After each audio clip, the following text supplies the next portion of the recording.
Sunrise, brought to you by Star Class, Jetstar's international business class. Get a little star treatment on selected routes. To book, go to jetstar.com. Now, in recent years, computer games have become more sophisticated and realistic. Now, they're pretty popular with kids, but plenty of adults also play them. So, given the older age group, should R-rated games be on sale in Australia? Now, currently, we don't have an R rating. That means that many titles showing sex or violence are simply banned in this country.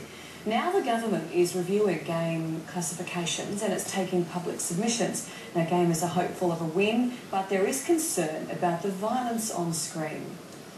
So does it make sense to allow adults to play R-rated games, or could the move have disastrous consequences? We're joined by Dr. Jeff Brand of Bond University and David Galbally QC. Gentlemen, good morning. Jeff, David, if I can start with you actually.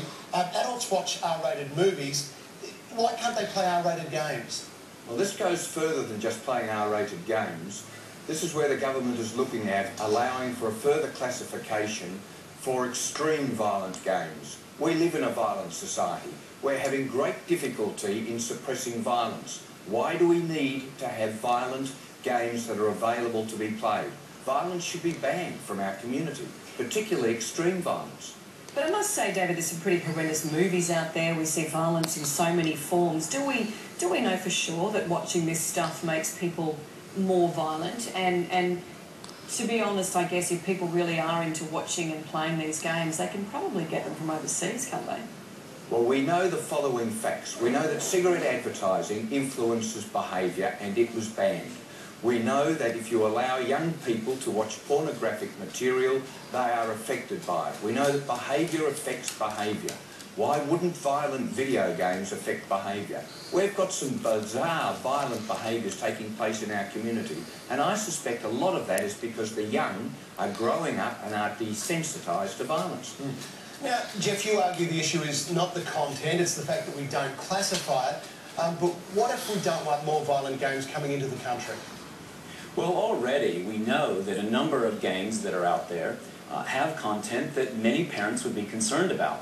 One of the things that parents tell me, and my colleagues and I at Bond University over the past 8 years have conducted research for both industry and government, and parents, thousands of parents, have told us they understand that media content is violent very often, and there's a lot of content out there. What they want is help sorting out the good from the bad, and that's where an R18 plus classification is very clear to parents.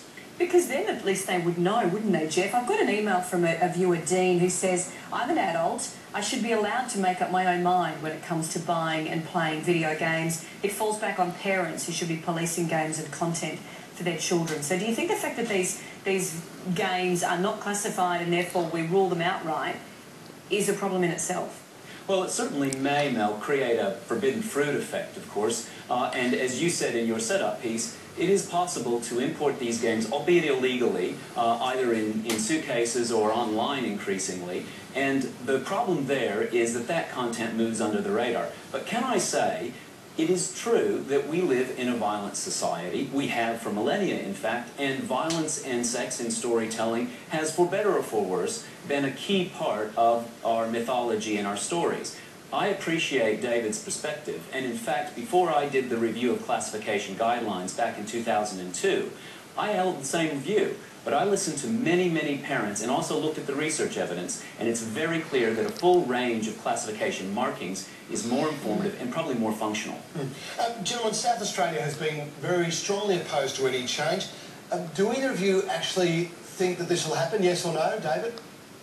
Well, look, let me just say this. I'm not against change in terms of bringing in the ratings, but what I am against is allowing further and more violent videos to come in and increasing the ratings to classify those videos. We've got enough violent videos in our community now. Do I think there should be change? I think if the classification committee's got any sense and the government's got any sense with the problems we're seeing in our streets, in our schools concerning violence, there should be a restriction on what is allowed into this country. Jeff, just quickly, yes or no, do you think it'll happen? I don't think it'll happen as long as the South Australian Attorney General is opposed to it. All right. Gentlemen, thank you for your time.